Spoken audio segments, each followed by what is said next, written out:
buena voluntad. La Biblia dice que Dios produce en nosotros el querer como el hacer. Cuando nuestra voluntad está rendida a Dios, Él produce el querer como el hacer. Cuando mi voluntad no está rendida a Dios, yo hago lo que quiera con mi vida. Yo tomo la decisión que me da la gana. Perdónenme la expresión de los hermanos. Saludamos a los hermanos del YouTube, a los hermanos del Face, de las diferentes redes sociales, a los hermanos pastores, que Dios me lo bendiga, a los que tengo agregados a mi WhatsApp, a esos coordinadores, administradores de los grupos de WhatsApp, que Dios lo bendiga. Gracias por sostenernos ahí, por permitirme compartir los mensajes, las prédicas que continuamente reenvío. Las que se graban aquí son reenviadas a más de 30 países de la tierra, siempre lo digo, y todo para la gloria de Dios. Aquí podemos ser pocos, la iglesia puede ser pequeña, pero lo importante, ¿sabe qué es? Que en la distancia hay miles de personas que quizás yo no conozco, este siervo no conoce, pero Dios sí conoce muy bien su corazón y sabe lo que ellos necesitan y tienen la palabra correcta, la palabra precisa para este tiempo. ¿Cuántos dicen amén? Amén. Gloria a Dios. ¿Cuántos van a recibir palabra de Dios? Amén. No palabra de hombre, porque aquí hablamos palabra del Señor. Y si algo caracteriza a este ministerio, el pastor Roque, es que somos una iglesia, número uno, de puertas abiertas, y número dos, una iglesia que tratamos de predicar la sana doctrina, ¿ven? Y acomodar la palabra de Dios al tiempo, a la época de nuestro amado Señor Jesucristo, amén. La palabra de Dios, la que vive y permanece para siempre. Jesucristo dijo, cielo y tierra pasarán, pero mis palabras no pasarán. Hay quienes han tratado de cambiar el discurso del Evangelio, hay quienes han tratado de cambiar las palabras del Señor, pero no, Señor. Aquí somos como la iglesia primitiva, aquí tratamos de vivir como la iglesia primitiva, la iglesia que Cristo vino y salvó, dice la palabra, y dio su vida y se entregó por ella. Esa es la iglesia, amén. Hoy Dios, mis hermanos, para los que titulan los mensajes, el Señor nos va a hablar en esta ocasión sobre la transformación. Escuchen, ¿de qué nos va a hablar Dios, iglesia? De la transformación espiritual. ¿Transformación qué? Espiritual. Me hace acordar unos años atrás, en los 80, cuando yo era un niño. Me acuerdo que yo me veía una serie que le llamaban El Hombre Increíble. Y me acuerdo que era pegado a ese televisor, viendo esa serie. No me la perdía, la daban cada 8 días. En la casa éramos tan pobres que no había ni siquiera un televisor, nos tocaba ir del vecino. Y allá nos pegábamos por un ladito a ver la serie El Hombre Increíble. Y veíamos cómo este hombre era un hombre que era una persona normal, muy buena gente, pero siempre los problemas lo buscaban. Y este hombre muchas veces era agredido físicamente y se convertía en una bestia incontrolable. Ahí era donde surgía el hombre increíble. Se transformaba. Pero hoy Dios, mis hermanos, a la luz de la palabra, nos quiere hablar de otro tipo de transformación, no física solamente, no carnal solamente, sino una transformación espiritual. Amén. Eso es lo que Dios quiere, amén. Acuérdense que Dios dice en su palabra que Él nos lleva de gloria en gloria, de triunfo en triunfo y victoria en victoria. ¿Por qué lo hace? Porque Él nos transforma, dice la palabra, para llegar a ser la imagen del Hijo de Dios, del varón perfecto, dice la palabra del Señor, amén. Ese es el anhelo del Señor. Por eso Él quiere que como iglesia, que como ministros seamos transformados a la imagen de aquel que, dice la palabra, dio su vida en rescate por muchos. El mensaje titula, iglesia, la transformación espiritual como cambio de vida delante del Creador. Si algo quiere Dios es que nosotros cambiemos. Si algo quiere Dios es que nosotros seamos transformados para llegar a ser a la imagen de Dios. Dice la palabra que Dios nos creó la imagen y semejanza, pero nosotros ni siquiera nos aproximamos un poquito a esa imagen y semejanza, porque hacemos primero todo lo contrario a lo que Él manda. Por naturaleza hacemos todo lo contrario a lo que Él ordena. ¿Cómo vamos a hacer imagen de Dios? Pero si algo quiere Él es transformarnos espiritualmente para que lleguemos a ese propósito o ese nivel que Dios quiere. Amén. Mis hermanos, se cree que el propósito original de Dios, como les decía ahora, al permitir que la raza humana tuviera sus leyes y mandamientos desde la antigüedad, era para que el hombre buscara continuamente un acercamiento hacia el Creador y de paso tuviese una transformación que le ayudase a vivir en comunión con Dios. Ese era el propósito original de Dios. Que el hombre tuviera una transformación y que viviera el propósito y la voluntad de Dios. Ahora escuchen esto. Pero este hombre, con su dureza de corazón, ha deshonrado continuamente a Dios, transformándose no en su imagen y semejanza, sino en una criatura totalmente desconocida, sin respeto por la vida, sin respeto por la sociedad, sin valor por la familia y lo peor, sin temor a Dios. O sea que el hombre se ha transformado, pero para mal, no para bien. Por eso el mensaje tiene como título la transformación espiritual como cambio de vida delante del Creador. Es el mensaje a manera de reflexión que Dios hoy trae para ti y para los que me escuchan aquí a la distancia. La pregunta del millón es: ¿qué es la transformación? Me tomé la tarea de buscar en un diccionario enciclopédico qué significa ser transformado, o más bien qué es la transformación. Y el diccionario me enseña que la transformación es la acción de dar forma u otro aspecto a algo o a alguien. Eso es la transformación. ¿Es qué? En pocas palabras, la acción de dar forma a algo o a alguien. Eso es ser transformado. Ahora escúchenme bien, por ejemplo, como cuando usted transforma una casa o la remodela, y cuando llega la gente y ve la casa remodelada, lo primero que dicen: uy, ¿qué pasó aquí? Hubo una transformación. Esas cosas no están en ese lugar, hay cosas más bonitas. Fue transformada esa casa, ya está pintada, antes no había ni piso. ¡Qué bendición! Ahí ocurrió ¿qué? Una transformación. Amén. Ahora, o sea que la transformación, mis hermanos, es algo que notamos prácticamente mediante lo que nosotros vemos o podemos observar en los cambios de los demás. Vamos a la palabra del Señor que nos enseña la Biblia sobre la transformación que Dios, que el Espíritu Santo en esta hora, mis hermanos, anhela que usted y yo tengamos en esta vida. Dice la palabra Marcos capítulo 10. Vamos al Evangelio según San Marcos. Evangelio según San Marcos, iglesia, capítulo 10, que nos enseña la bendita palabra sobre la transformación espiritual que debemos tener nosotros. Hay unas cosas muy comunes de una persona no transformada y esas las vamos a ver ahora. Cuando estemos ahí me dicen amén, yo voy a orar por esta palabra.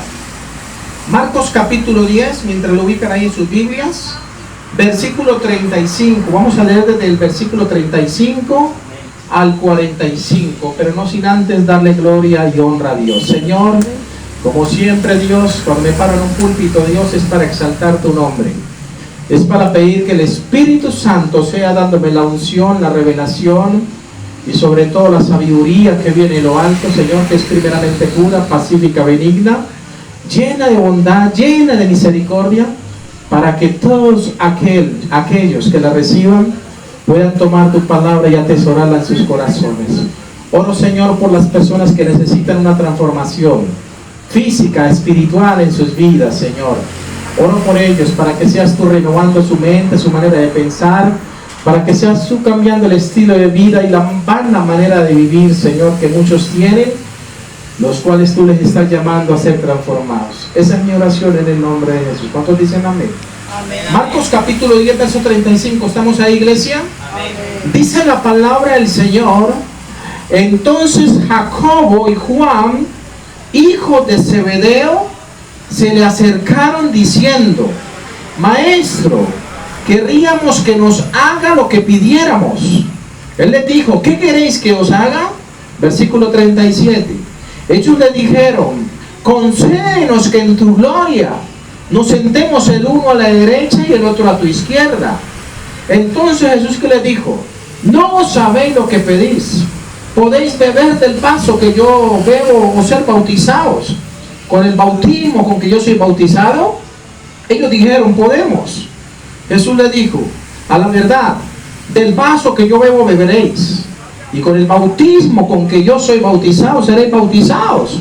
Pero el sentaros a mi derecha y a mi izquierda no es mío darlo, sino a aquellos para quienes está preparado. Versículo 41 dice: cuando lo oyeron los 10, comenzaron a enojarse contra Jacobo y contra Juan. Mas Jesús, llamándole, dijo: ¿sabéis que los que son tenidos por gobernantes de las naciones, se enseñorean de ellas, y sus grandes ejercen sobre ellos potestad, pero no será así entre vosotros. Así que, sino que el que quiera hacerse grande entre vosotros, será vuestro servidor. Y el que de vosotros quiera ser el primero, será siervo de todos. Porque el Hijo del Hombre, dice Jesús, no vino para ser servido, sino para servir y para dar su vida en rescate por muchos. Amén. Gloria a Dios. ¿Sí entendimos lo que leímos? Si usted lee el versículo 45, la parte final de lo que acabamos de leer, dice: porque el Hijo del Hombre no vino para ser servido, sino para ¿qué? Para servir y para dar su vida en rescate por muchos, dice la palabra. ¿A qué vino Jesucristo? A servir. ¿Qué tenemos que hacer nosotros como sus discípulos? Servir. No esperar que nos sirva, no esperar que todo nos lo haga, no esperar que todo nos lo entregue muertico como el gallinazo. No, Señor. Y dice, añade Jesús, porque el Hijo del Hombre no vino para ser servido, no vino para eso. Por eso cuando él trataron de hacerlo rey, él dijo, no, así no es. Y vino más bien en un burrito, mostrando la humildad, la servidumbre. Y dice la palabra que él vino para dar su vida en rescate por muchos. Por muchos. ¿A qué vino Jesucristo? A salvar a muchos, especialmente a todo aquel que quiera aceptarlo, especialmente, sobre todo aquel que quiera abrir su corazón a él, que quiera recibir su palabra, que no le huya la palabra, sino que la acepte en su corazón. Mis hermanos, para entrar en materia con el mensaje, hay tres cosas más comunes encontradas en un creyente no transformado por Jesús. Porque es que hoy en día las iglesias están llenas de muchas personas y todas dicen, soy cristiano, pero en ellos no hay transformación. Es más, en muchos no hay ni siquiera una conversión, no se han convertido ni siquiera. Hay tres cosas más comunes encontradas en un creyente no transformado, que Dios te la quiere enseñar a la luz de la palabra, a los hermanos del Facebook, del YouTube, a los hermanos del WhatsApp. La primera cosa más común encontrada en un creyente, iglesia, no transformado por Jesús, porque puede ser transformado por el hombre, puede ser transformado por los hombres, por la religión, puede ser transformado por muchos movimientos, pero no por Jesús. Y la primera cosa más común en una persona, en un creyente o discípulo, llámese como se llame, no transformado por Jesús, número uno, el egoísmo. Escuchen bien, el egoísmo. El egoísmo impide que nosotros seamos transformados. El egoísmo que muchas veces está dentro de nosotros nos impide ayudar a que otros sean transformados. El egoísmo. Muéstreme, pastor, a ver bíblicamente lo que usted me está diciendo. Si usted lee el versículo 35, léalo conmigo. Todos discípulos, creyentes, seguidores de Jesucristo. Versículo 35 de Marcos 10 dice: entonces Jacobo, ¿quién era Jacobo? Era Santiago. Dice, Jacobo y Juan, hijos de Zebedeo, se le acercaron diciendo a Jesús: Maestro, queríamos que nos hagas lo que pidiéramos. ¿Qué estaban buscando ellos? Diga, su voluntad. ¿Qué tenían ellos en su corazón? Diga, egoísmo. Porque no le importó los 10. No le importó lo que pensaran los 10. Era ellos nomás, como hermanos. Y así muchas personas. Así hay mucho ministerio, muchos pastores que me están escuchando. Solo buscan el lucro de ellos. Solo buscan estar bien ellos. Y los demás, no sé. Pero quiero estar bien yo. Solo quiero que Dios me conceda lo que yo le estoy pidiendo. Y los demás, no sé, pero solamente quiero eso. Hay egoísmo. Dice la Biblia que estos dos discípulos, hermanos, se le acercaron a Jesús. Y le dicen: querríamos que nos hagas lo que pidiéramos. O sea, con egoísmo en su corazón. Concédame a mí esto, a mi hermano también. Que uno se siente a la derecha y el otro se siente a la izquierda. Jesús tuvo que confrontarlos. Jesús tuvo que aclararles. Estaban equivocados, estaban errados en su manera de pensar. No habían sido transformados en su manera de pensar todavía. Cuando existe egoísmo en nosotros, iglesia, por general, No nos importan los demás que están a nuestro lado. Ellos solo pensan en ellos mismos, en ellos mismos. El egoísta, ¿en quién piensa? Diga, en él mismo. Por eso no podemos ser egoístas. Eso es una obra de la carne. Eso no agrada a Dios.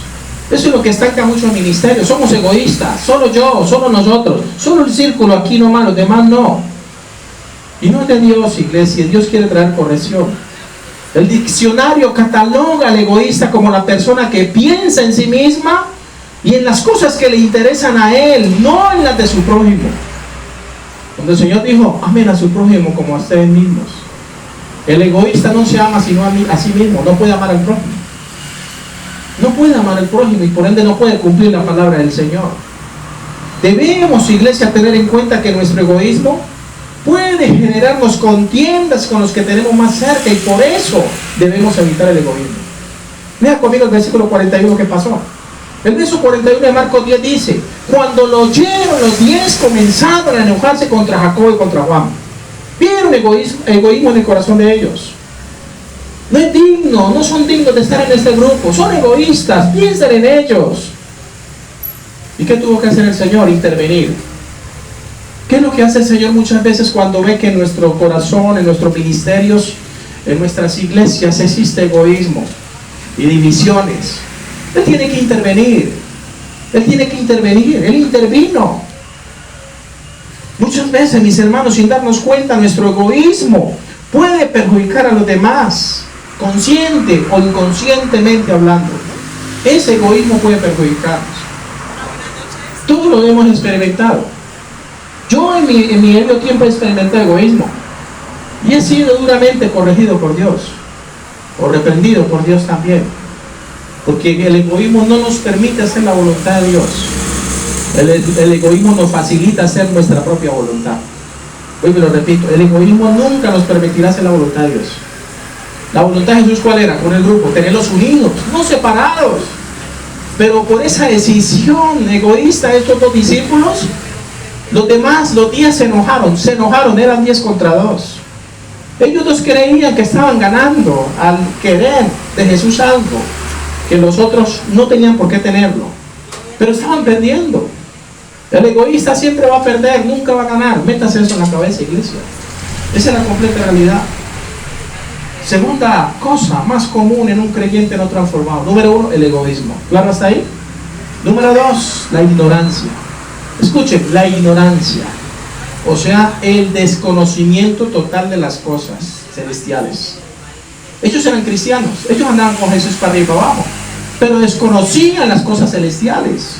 Desconocían quién se iba a sentar a la derecha y quién se iba a estar a la izquierda. ¿Y sabe qué les dice Jesús? Vosotros no sabéis lo que pedís. Hay otra versión que dice que Jesús les dijo: vosotros no sabéis de qué espíritu sois. No sabía. Versículo 38, léalo conmigo en Marcos 10. Léalo en su Biblia, Marcos 10, 38. Entonces Jesús les dijo: no sabéis lo que pedís. ¿Qué les dijo Jesús? Están equivocados con lo que están pidiendo. Nosotros no podemos pedir como iglesia, como hermanos en Cristo, como discípulos de Cristo. No podemos pedir lo que pide el mundo. El mundo pide muchas cosas que muchas veces no agradan a Dios. Nosotros debemos ser aparte y pedir lo que agrada a Dios. Amén. Estos discípulos, siendo cristianos, tenían un concepto errado de las cosas espirituales, ya que su ignorancia y falta de conocimiento de ellas los llevó a pensar y creer que solo ellos tenían el privilegio de estar junto a Jesús en el cielo. Y por eso le dice el Señor: queremos que en tu reino uno esté a la derecha y el otro esté a la izquierda. Es más, dice la Biblia que hasta la misma madre de los hijos de Zebedeo, o sea, estos dos discípulos, vino y buscó a Jesús. Y dice otro evangelio que vino esa mujer, la madre de ellos, y le dijo: maestro, quiero que me concedas una cosa. ¿Qué cosa quiere, mujer? Que en tu reino mi hijo esté a la derecha y el otro esté a la izquierda. Jesús también le dijo: ustedes no saben de qué espíritu son. Esa es la realidad, iglesia. La ignorancia y falta de conocimiento de ella le llevó a pensar y a creer a estos discípulos que solo ellos tenían el privilegio de ¿qué? De estar junto a Jesús. Así pasa aquí también en la iglesia. Hay muchos que creen que porque tienen mucho conocimiento de la palabra, ya ellos son exclusivos para el reino de los cielos. No, Señor. No, Señor, en ninguna manera. Hay otros que dicen, yo quiero ser pastor, pero ni siquiera quieren pasar por un discipulado. Y es necesario pasar por un discipulado. Yo quiero ser un siervo de Dios, sí, pero no se quieren humillar. Quieren todo muertico y así tampoco es. Debemos sacrificarnos, iglesia, para conseguir lo que Dios demanda. ¿Amén? La tercera y última cosa, más común en un creyente no transformado por Jesús, es el delirio de grandeza. Ya hablaba de 3. El egoísmo. Número 2, la ignorancia. Y número 3, el delirio de grandeza, o sea, la falta de humildad. ¿Qué es delirio de grandeza? La falta de humildad. Cuando yo tengo delirio de grandeza, me creo más que los demás. Me creo más que usted. Digo, yo soy superior, yo tengo más conocimiento. ¿Sabe qué es eso? Eso es delirio de grandeza. O agrandamiento, que llama la sociedad. Falta de humildad. Verso 42 de Marcos capítulo 10. Marcos 10, 42, ahí mismo la historia dice: mas Jesús llamándolo le dijo: ¿sabéis que los que son tenidos por gobernantes de las naciones se enseñorean de ellas? Y sus grandes ejercen sobre ellos potestad sobre ellas. Verso 43, ¿qué dice? Pero no será así entre vosotros. ¿Qué hizo el Señor? Lo bajó del pedestal donde estaban subidos. Lo bajó de su grandeza, de creerse más que los demás, porque tenían la revelación de Dios. Así hay muchos que creen que tienen la última revelación de Dios y miran a los demás por debajo del hombro, y así no es. Eso no le agrada a Dios. No agrada a Dios, iglesia, por muy pastor que seamos. Verso 43 dice el Señor: pero no será así entre vosotros, sino que el que quiera hacerse grande entre vosotros, ¿será qué? Vuestro servidor. ¿Usted quiere ser grande? ¿Usted quiere ser el más escuchado, el más ungido? Tiene que ser el que más se humilla. Tiene que ser el que en verdad dice: voy a hacer lo que sea por agradar a mi Dios. Esa es la realidad. Esa es la realidad, iglesia. Démele palmas al Rey de Gloria. El verso 44 dice: y el que de vosotros quiera ser el primero, porque muchos quieren ser los primeros, muchos quieren estar ahí en primera fila. Los invitan a una iglesia y la primera banca es para mí. Y hay pastores que acolitan eso, con todo respeto a los que me están viendo y escuchando. Hay muchos pastores que, como vienen invitados especiales, las primeras filas les ponen unos mantos ahí, les dicen ocupado o le dice preferencial. Ya es como si fuera un concierto. No, señor. No, señor. Entonces hay que esperar que venga el apóstol y nadie se puede sentar ahí. Hacemos acepción de personas en la misma iglesia. Jesús dijo, versículo 44 de Marcos 10: y el que de vosotros quiera ser el primero, será siervo de todos. Siervo de todos, dice el Señor. O sea, que usted quiere ser los primeros. Ustedes quieren ser los más ungidos, los más en oración, los más bendecidos. Pues sean los siervos de los demás. Ah, pero no tengo siervos. Entonces busquen los siervos, busquen a quién servirle. Eso es lo que Dios nos manda. Esa es la diferencia entre lo que enseña Jesús y lo que enseña la sociedad y el mundo. El mundo nos enseña que para llegar a la grandeza y al camino al éxito, tenemos que pisotear al que se nos meta en el camino. Lo pisoteamos, nos paramos encima de las cabezas de ellos y vamos allá arriba a la cúspide. Eso enseña el mundo. Pero Jesús dijo no. Y puso de ejemplo a ¿quiénes? A los gobernantes de aquel tiempo. Versículo 42. Mas Jesús llamándolos dijo: ¿sabéis que los que son tenidos por gobernantes de las naciones se enseñorean de ellas? Y sus grandes ejercen sobre ellos potestad. ¿Ah? Eso lo dice la palabra. Está escrito. El que está en el poder quiere estar siempre arriba.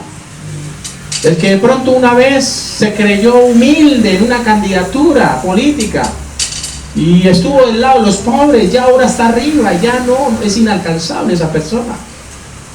¿Pasa o no pasa? Pasa, mi hermano. Y más en esta sociedad. Escuchen bien, el delirio de grandeza de muchos líderes en nuestra sociedad, iglesia, les ha impedido ser humildes. Y aunque algunos creen que son ministros o cristianos, no lo son delante del Señor, ya que les falta aún ser transformados por el poder del Espíritu Santo de Dios. Amén. ¿Qué es lo que Dios quiere? Transformarnos. Por eso el mensaje habla de la transformación espiritual delante del Creador. 1 Corintios capítulo 3, versículo 18. 1 Corintios, ahí está en su Biblia. Capítulo 3, versículo 18, dice el apóstol Pablo, también hablando de estos temas, también viendo la arrogancia, viendo el egoísmo, la ignorancia de muchos creyentes de la época, les escribe en 1 Corintios 3, 18, dice: nadie se engaña a sí mismo, dice Pablo, nadie se engaña a sí mismo. Si alguno entre vosotros se cree sabio en este mundo, o sea en este siglo, hágase ignorante para que llegue a ser sabio. Pablo conocía eso. En el grupo que quizás está el apóstol Pablo en el ministerio, había personas así, se creían más que los demás, que porque tenían unos grados altos en teología, entonces ya no necesitaban aprender más. La soberbia había llenado sus corazones, y Pablo le dijo: nadie se engaña a sí mismo. Si alguno se cree entre vosotros sabio en este mundo, hágase ignorante, hágase ignorante. Por eso la ignorancia, mis hermanos, es una cosa más común en un creyente no transformado por Jesús. Pero Dios quiere que nos hagamos ignorantes en el sentido de que dejemos tanta prepotencia y más bien nos volvamos humildes y seamos receptivos de lo que Dios nos quiere transformar. Amén, iglesia. Amén. Ya para entrar en la recta final con el mensaje, vimos las tres cosas, digamos, los negativos a ser un creyente no transformado. Ahora vamos a ver las tres cosas que se necesitan para tener una verdadera transformación delante de Dios. Tres cosas usted y yo necesitamos. Tres cosas necesitó Juan y Santiago. Necesitaron para tener una verdadera transformación delante de su Maestro Jesús. Eso es lo que nos dice Dios hoy a nosotros. La primera cosa que usted y yo necesitamos para tener una verdadera transformación espiritual delante de Dios. Número uno, la conversión. ¿Qué necesitamos? Convertirnos. Les decía ahora en el principio, hay miles de iglesias llenas de gente no convertidas. No convertidas. Por eso los pastores no les pueden hablar de arrepentimiento y conversión, porque se van a ir. ¿A quién le gusta que le hablen que se convierta y se arrepienta? A nadie. Y hay muchas iglesias así, hay muchas almas, cristianos, que se hacen llamar cristianos, que no les gusta ser corregidos, no les gusta que le digan conviértase a Cristo. La conversión, o sea, un nacimiento espiritual. ¿Qué es la conversión? Diga, un nacimiento espiritual. Y hay muchos que no tienen ese nacimiento, no se han convertido, están en la iglesia y se hacen llamar cristianos. Y aspiran hasta para pastores, no se han convertido. Imagínese usted la esperanza de la iglesia de Cristo. Hay muchos que hablan de Dios y están hasta sirviendo en una iglesia, llámese como se llame, y no se han convertido a Cristo. No hay conversión sin arrepentimiento, iglesia, ni arrepentimiento sin conversión. Eso que nos quede claro. En la verdadera iglesia de Jesucristo no hay conversión sin arrepentimiento y no hay arrepentimiento sin conversión. Eso que nos quede claro. Ya que necesitamos ser transformados en todas las áreas de nuestra vida. ¿Qué necesitamos nosotros? Ser transformados. Ser transformados, convertidos, dice la Biblia, y arrepentidos, para que sean borrados vuestros pecados y vengan de la presencia de Dios tiempos de refrigerio, dijo Pedro, Hechos 3:19. Es necesaria la conversión, iglesia. Isaías capítulo 6, veamos un ejemplo de conversión. Isaías capítulo 6, vamos a estudiar la conversión de Isaías, del profeta, gran profeta del Antiguo Testamento, profeta mayor. Isaías capítulo 6. Miren cómo este hombre se convierte delante de Dios. Miren lo que le aconteció según la Biblia a este hombre. Isaías capítulo 6, ¿estamos ahí? Dice la verdad, vamos a leer desde el versículo 1 al 8. Isaías capítulo 6, 1 dice: en el año que murió el rey Usías, vi yo al Señor sentado sobre un trono, dice Isaías, alto y sublime, y sus faldas llenaban el templo. Versículo 2: por encima de él había serafines, cada uno tenía 6 alas, con 2 cubrían sus rostros, Con 2 cubrían sus pies y con 2 volaban. Y el uno al otro daban voces diciendo: Santo, Santo, Santo, Jehová de los ejércitos, toda la tierra está llena de su gloria. Versículo 4. Y los quiciales de las puertas se estremecieron con la voz del que clamaba, y la casa se llenó de humo. Entonces dije, mire lo que dice Isaías, que ahí donde él se convierte a Dios. Versículo 5. Entonces dije: ay de mí, que soy muerto, porque siendo hombre inmundo de labios y habitando en medio del pueblo que tiene labios inmundos, han visto mis ojos al Rey Jehová de los ejércitos.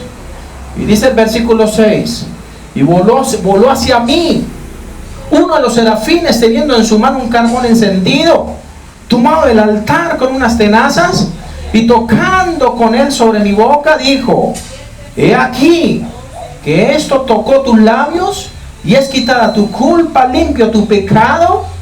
Y dice que después oí la voz del Señor que decía: ¿a quién enviaré? ¿Y quién irá por nosotros? Entonces respondí yo: heme aquí, envíame a mí. ¿Qué tuvo que pasar para que este hombre fuera enviado a las naciones de la tierra, a llevar la palabra como profeta grande de Dios? Tuvo que tener una conversión. Él sabía que su boca era una boca que hablaba cosas inmundas, que vivía en un pueblo que hablaba cosas inmundas. Solo cuando exista una verdadera conversión, mis hermanos, como la que tuvo el profeta de Dios, podemos decir que el poder de Dios nos ha transformado de verdad, y entonces con gusto le diremos al Señor: heme aquí, envíame a mí. La palabra transformación en griego es metamorfosis, no se les olvide. ¿Qué significa transformación en griego? Metamorfosis. De ahí viene la palabra, deriva la palabra metanoia. Metanoia significa cambio de mente. Es necesario que tengamos un cambio de mente para poder ser transformados. Amén. Mucha gente no es transformada porque no cambia su manera de pensar. Y si usted no cambia su manera de pensar, nunca va a cambiar su manera de vivir. Y nunca se va a convertir. Metamorfosis, como el proceso de la oruga, mis hermanos, que se convierte en mariposa. Es un gusano, es una larva fea, horrible, pero tiene que pasar un proceso hasta doloroso. Y dice la palabra, según la ciencia, que luego esta oruga, este gusano, pasa por una metamorfosis, o sea, un cambio. Y cuando menos piensa, sale de su capullo y sale a volar como una mariposa. Eso es lo que Dios quiere, que seamos transformados. Que si antes decían de nosotros: ese era lo peor, esa era lo peor, hoy pueden decir: Dios ha hecho una obra en su vida. Amén. Esa es la realidad. Una oruga, por ejemplo, no se pone un disfraz de mariposa, ni se esfuerza en actuar como una mariposa. Ella primero experimenta todo su proceso, y luego de la transformación, entonces sí puede salir de su capullo y volar y ser libre. De igual manera, mis hermanos, experimentamos nosotros la conversión y transformación espiritual. Primero Dios nos limpia de adentro hacia afuera, y luego que hemos sido transformados, nos usa para su gloria y para su honra. Isaías tuvo que pasar un proceso. Isaías reconoció que él era un hombre de labios inmundos. Y dice la Biblia que vino un serafín y puso un carbón encendido y quitó el pecado. Le dijo: tu pecado y tu culpa es quitada. Y él tuvo una experiencia con Dios, la cual fue y le ayudó a su transformación. Segunda cosa que se necesita, son 3 y finalizo, para tener una verdadera transformación delante de Dios. Primero, ¿cuál es la primera? Diga: conversión. ¿Qué necesitamos? ¿Qué necesitaba el pueblo judío cuando Pedro se enfrenta y le dice: ustedes mataron al Salvador del mundo?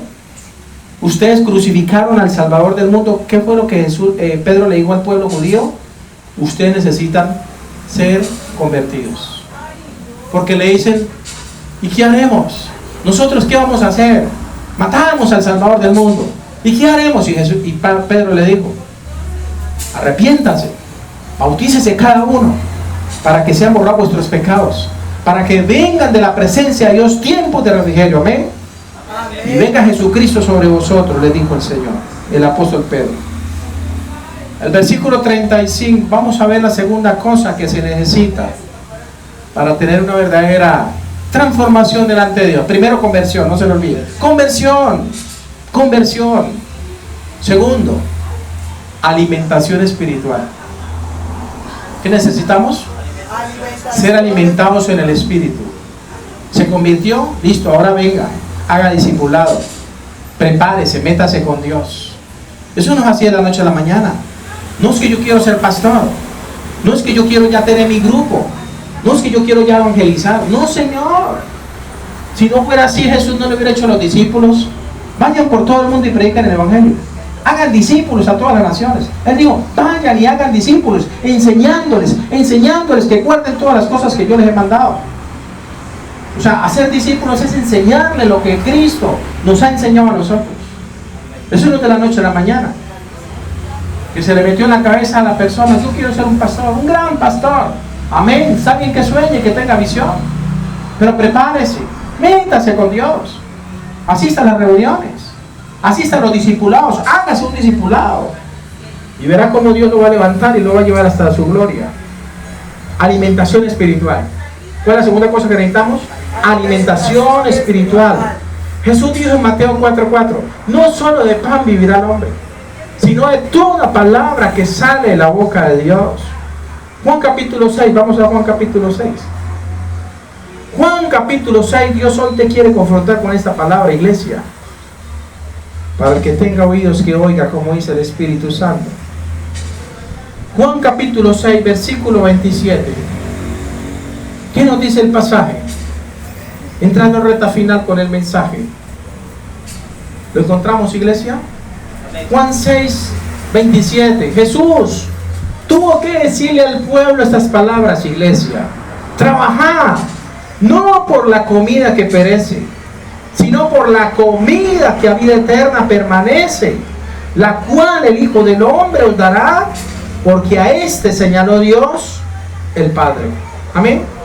¿A qué nos manda Dios? A trabajar no por la comida que perece. ¿Cuál es la comida que perece? La que comemos hoy, luego a la letrina, y más tarde tenemos hambre otra vez. Es la comida que perece. El Señor dice: trabajen por la comida que no perece, sino que a vida eterna permanece. ¿Sabe por qué? Porque había muchas multitudes que seguían a Jesús. ¿Sabe por qué? Solo por la comida que Él les daba, solo porque Él multiplicaba los panes. Por eso seguían a Jesús, por interés, no lo hacían de buena voluntad. Y entonces el Señor tuvo que decirles, detenerse y decirles: trabajen no por la comida que perece, sino por la comida que a vida eterna permanece, la cual el Hijo del Hombre os dará, porque a este señaló Dios el Padre. ¿A quién señaló Dios para darle ese alimento espiritual? A Jesucristo. ¿Qué necesitamos, iglesia, para tener una verdadera transformación? Diga: alimento espiritual. ¿Y quién te va a dar ese alimento espiritual? Diga: Jesucristo. Escudriñando la palabra, alimentándose de la palabra. El versículo 35 del mismo Juan 6 dice: Jesús les dijo: yo soy el pan de vida. El que a mí viene nunca tendrá hambre, y el que en mí cree nunca tendrá sed. Dice la palabra: no tendrá sed jamás. Versículo 36 dice Jesús, de San Juan 6. San Juan 6:36 dice: mas os he dicho que aunque me habéis visto, no creéis. Y añade el verso 37: todo lo que el Padre me da vendrá a mí, y al que a mí viene no lo echo fuera. Al que a mí viene, dice Jesús, yo no lo echo fuera, no lo expulso, no. Las puertas están abiertas, vengan para acá, busquen refugios en Dios. El Señor Jesucristo decía, iglesia, que le tomemos a Él como nuestra comida espiritual todos los días, que nos alimentemos de las palabras de Jesús. Esta es la manera como podemos crecer y ser transformados a medida que comemos y bebemos del Señor Jesús. Como la oruga. ¿Qué pasa si la oruga no se alimenta? A ver, ¿qué pasa? ¿Llegará a ser una mariposa que salga a volar de su capullo? No, porque tiene que alimentarse. Así es el cristiano. Así mismo, si no nos alimentamos de Jesús, no podemos crecer y ser transformados. Porque ese es el problema. Que muchos creemos que ya tenemos suficiente conocimiento. No, Señor. Si alguno se cree sabio, hágase ignorante, dice el Señor, para que llegue a ser sabio, dijo Pablo. Asimismo, si nosotros no nos alimentamos de Jesús, no podemos permanecer y ser transformados. 2 Corintios 3:18 dice la palabra. 2 Corintios 3:18. Por tanto, todos nosotros todos, mirando a cada descubierta, como en un espejo la gloria del Señor, somos transformados de gloria en gloria, en la misma imagen por el Espíritu del Señor. Amén. ¿Ya te miraste en un espejo, mi hermano? ¿Ya te miraste si estás siendo transformado en la gloria de Dios? O quizás sigues, no sé, viendo el viejo hombre, el cual está viciado, dice la palabra, por la carne y el engaño. Para finalizar, tercera y última cosa que necesitamos para tener una verdadera transformación delante de Dios. ¿Hablé de qué? Número 1, conversión. Hablé número 2, alimentación espiritual. Y número 3, escuchen, la más importante, entrega. ¿Entrega a quién? A Dios. Entrega. Hablo de entregar nuestras vidas totalmente a Dios, a Jesús. Entrega. Habla de entregar nuestras vidas totalmente a Jesús. En Romanos 12:1 dice el apóstol Pablo: así que, hermanos, os ruego por la misericordia de Dios que presentéis vuestros cuerpos en sacrificio vivo, santo, agradable a Dios, que es vuestro culto racional. No os conforméis a este mundo, sino transformaos. ¿Qué es lo que Dios quiere? Que seamos transformados por medio de la renovación de vuestro entendimiento, para que comprobéis cuál sea la buena voluntad de Dios, agradable y perfecta. El apóstol Juan, mis hermanos, conocido como el apóstol del amor, según hemos estudiado, en el principio del ministerio con nuestro Señor Jesucristo, fue egoísta, junto con Santiago, su hermano. Fue ignorante también, junto con Santiago, su hermano. Tuvo delirios de grandeza, o sea, falta de humildad. Pero cuando Jesús lo procesó, ¿sabe qué pasó con esos dos varones? Fueron transformados. Cuando Jesús los procesó, y fueron transformados totalmente en otra persona. Y todo porque aceptaron que Jesús transformara su mente y su entorno. Amén. Es necesario que nos entreguemos a Jesús para que Él transforme nuestra mente y nuestro entorno, iglesia. La última cita bíblica para finalizar está en Juan capítulo 13, versículo 21. Con esto finalizamos. Dice San Juan 13, 21, habla de la última cena, habla de la escena, de la última cena donde Jesús fue traicionado por Judas. Y dice la palabra del Señor en San Juan 13, 21 al 26. ¿Estamos ahí? Dice la escritura en San Juan 13, 21. Ya llegamos. Versículo 21, San Juan 13 dice: habiendo dicho Jesús esto, se conmovió en espíritu y declaró y dijo: de cierto os digo que uno de vosotros me va a entregar. Verso 22. Entonces los discípulos se miraban el uno a otro, dudando de quién hablaba. Y uno de sus discípulos, al cual Jesús amaba, dice que estaba recostado al lado de Jesús. ¿Quién era este discípulo? Juan, el que una vez tuvo egoísmo, el que una vez tuvo delirio de grandeza, que no le importó la opinión de los 10, el que una vez abrigó orgullo en su corazón, ya estaba recostado al pecho de Jesús. Por eso es conocido como el apóstol del amor. Por eso en primera, segunda y tercera Juan dice: hijitos míos, y habla del amor de Dios, que Dios es amor. Dice el versículo 23: y uno de sus discípulos, al cual Jesús amaba, estaba recostado al lado de Jesús. A este pues hizo señas Simón Pedro, para que preguntase quién era aquel de quien hablaba. Él entonces, recostado cerca del pecho de Jesús, le dijo: Señor, ¿quién es? Respondiendo Jesús: a quien yo diera el pan mojado, aquel es. Y mojando el pan lo dio a Judas Iscariote, hijo de Simón. Y después del bocado dice la Biblia que Satanás entró en este hombre. Amén. Este hombre fue transformado. Juan Fue transformado. ¿Sabe por qué? Porque él vivía cerca del pecho de Jesús. Él escuchaba los latidos de Jesús, del corazón de Jesús. Él tenía intimidad con el Señor, con la palabra del Señor. Y eso es lo que Él quiere, mis hermanos, para nosotros. Amén. Vamos a colocarnos en pie, de gracias a Dios.